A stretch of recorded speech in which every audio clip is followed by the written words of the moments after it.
Pessoal, tudo bom? Boa tarde, aqui é a professora Gabi e hoje nós vamos falar um pouquinho sobre os répteis.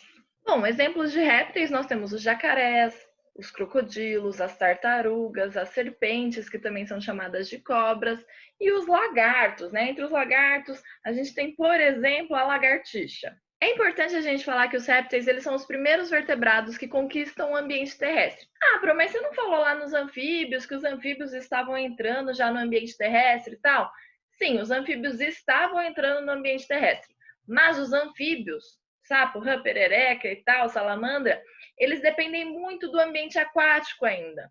Já os répteis, eles param de depender desse ambiente aquático para as coisas que os anfíbios dependiam.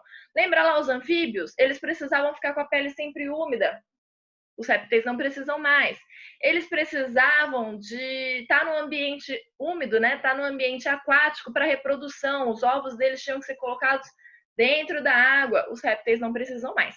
Por que não precisam mais? Porque os répteis, eles têm pele grossa queratinizada. A queratina, ela serve como uma forma de evitar a desidratação. E essa pele, ela é bem seca dos répteis, ela não é úmida mais. Pode ter placas, e isso é uma adaptação para o ambiente terrestre. Os ovos deles têm cascas. Essas cascas dos ovos evitam a perda da água. Então, esses animais aqui, eles nascem de ovos com cascas. Isso não necessita mais que esses ovos sejam colocados dentro da água. E além disso, eles têm esses olhos com a glândula lacrimal, que ajuda, né, eles ficarem no ambiente terrestre. Os olhos têm que estar úmidos, mas eles conseguem manter esses olhos úmidos por causa da glândula lacrimal. Aqui, por isso que eles falam das lágrimas de crocodilo? Não sei, mas a ideia é que eles começam a ter as glândulas lacrimais e essa membrana nictitante. Algumas imagens que a gente vê, alguns vídeos que a gente vê desses representantes, a gente vê que eles têm uma membrana que ela fecha assim, né? Uma membrana que fecha assim, em vez de fechar assim. Vocês já viram isso? Essa membrana que fecha assim, desse jeito aqui, é essa membrana nictitante. Por exemplo, esses jacarés, eles têm essa membrana nictitante que fecha os olhos assim e permite que eles, dentro da água, mesmo que essa água tenha bastante barro e tal, eles consigam fechar, né, os olhos com essa membrana nictitante e eles conseguem ver embaixo da água com essa membrana nictitante fechando. Isso permite que eles fiquem dentro da água, mesmo que essa água tenha bastante lodo e barro e tal, e é uma adaptação de proteção para o ambiente não tão úmido mais, né? Então eles conseguem ficar com os olhos úmidos mesmo no ambiente terrestre. Respiração pulmonar é uma adaptação para o ambiente terrestre, né? Os pulmões dele agora são mais desenvolvidos que os pulmões dos anfíbios, então os répteis respiram só pela respiração pulmonar. E eles são ectotérmicos ainda. O que isso quer dizer? Que eles usam fontes externas para manter a temperatura corpórea dele. Então, se tiver calor, o corpo deles vai estar com a temperatura externa, mesma temperatura do ambiente. Se tiver mais frio, o corpo deles vai estar com a temperatura mais fria, igual ao ambiente. Então, ectotérmico, eles usam as fontes externas de calor para manter a temperatura corporal deles. Eles são pecilotermos. O que isso quer dizer? Que a temperatura do corpo deles varia. Ou seja, bem cedinho assim, ó, antes do sol nascer, a temperatura do corpo deles está muito fria. Isso diminui o metabolismo deles, porque o metabolismo está relacionado com a temperatura corporal. Aí, ao longo do tempo, vai aquecendo o ambiente, né? Com esse aquecimento do ambiente, o corpo deles também vai aquecendo. Então, é mais ou menos essa a ideia. O corpo deles varia essa temperatura.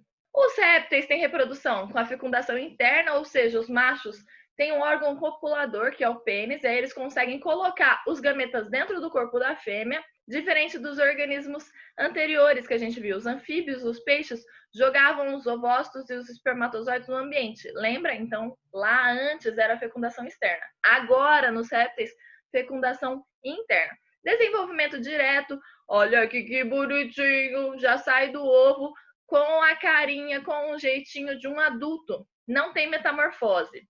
E aqui, estes animais, eles são a maioria ovípara e amniota. Ou seja, esses ovos, a gente chama eles de ovos amnióticos. O que isso quer dizer? Esses ovos, eles têm anexos embrionários.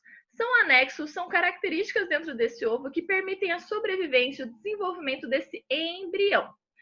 Esse desenvolvimento desse embrião de um ovo amniota ou um ovo com amnion é porque tem essa daqui, ó, tem esse anexo embrionário. O amnion protege esse ovo contra a desidratação e isso permite que esse ovo fique no ambiente terrestre. Lembra lá? Eles são de ambiente terrestre. Além disso, tem outros anexos embrionários. Tem o saco vitelínico, que é alimento para esse embrião se desenvolver. Tem o alantoide, que vai receber as excretas desse embrião e vai ajudar nas trocas gasosas. E tem o córion, que é para proteção contra choques para esse ovo aqui. Aqui os exemplos, né, dos anexos embrionários, olha lá, amnion, alantoide. Aqui o vitelo com os sacos vitelínicos, né, com a reserva de alimentos e nutrientes para o desenvolvimento desse embrião. Aqui, ó, de azulzinho, clarinho, é o embrião.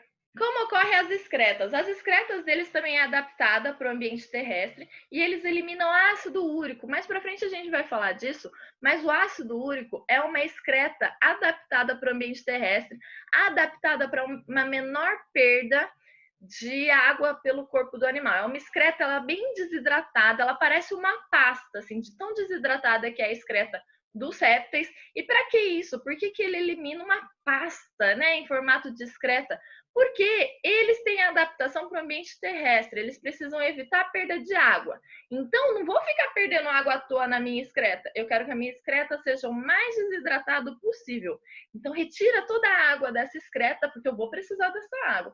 É mais ou menos essa a ideia, tá? A maioria, então, dos répteis eliminam ácido úrico. A circulação, ela é dupla, ou seja, passa duas vezes no coração, vem, passa no coração, vai para o pulmão, passa no coração de novo, vai para o corpo. Vem, passa no coração, vai para o pulmão, passa no coração de novo, vai para o corpo. Tá vendo que ela passa duas vezes no coração?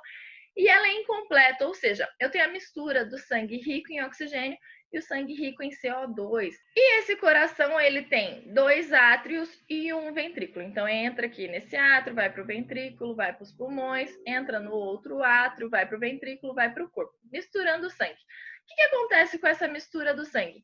Nos répteis crocodilianos, olha aqui, eles podem ter essa divisãozinha aqui, ó, entre os ventrículos, separando o ventrículo em 2. Nessa situação dos crocodilianos terem esse septo separando o ventrículo em 2, permite que o sangue aqui não se misture mais. Tá vendo que aqui não tem a mistura do sangue azul com o sangue vermelho? Não quer dizer que o sangue dos crocodilos é azul ou é vermelho. Esse azul aqui é só para exemplificar quando o sangue está rico em CO2, tá? Quando não mistura aqui nos crocodilianos, é porque eles têm esse septo. O septo que chama forame de Panizza. Só que o problema aqui é que tem como misturar quando esse sangue vai passar pela artéria que vai distribuir o sangue para o resto do corpo. E aí, mesmo aqui dentro do coração, os ventrículos não misturando mais o sangue, acaba misturando quando esse sangue vai para a artéria. A gente vai falar mais de circulação, comparar essas circulações em breve. Calma. Aqui nesse slide nós temos os grupos dos répteis, né? Que nós temos as quelônias, escamatas e crocodilianos. As quelônias nós temos as tartarugas, os cágados e os jabutis. Quais são as diferenças? As tartarugas são marinhas, os cágados são de água doce e os jabutis são terrestres. Muito interessante ver que muitos deles estão ameaçados de extinção. Lembra que eu falei para vocês que os répteis respiram por pulmões? Ou seja, esses animais aqui, tartaruga e cágados, que vivem em ambiente aquático, eles sobem para respirar. E eles, às vezes, podem ficar presos em redes de pesca.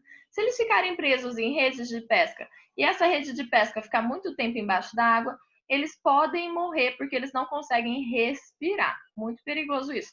Além disso, muitas pessoas usam o casco da tartaruga como enfeite na sua casa. Isso não faz sentido nenhum. Por que você vai querer um casco de tartaruga para você usar de enfeite na sua casa? Péssima ideia, não faça isso, tá? Por quê? Porque esse casco aqui é soldado à coluna vertebral desse animal. Se você retira esse casco para usar de enfeite na sua casa, você mata esse animal. Para que fazer isso? Não faça isso.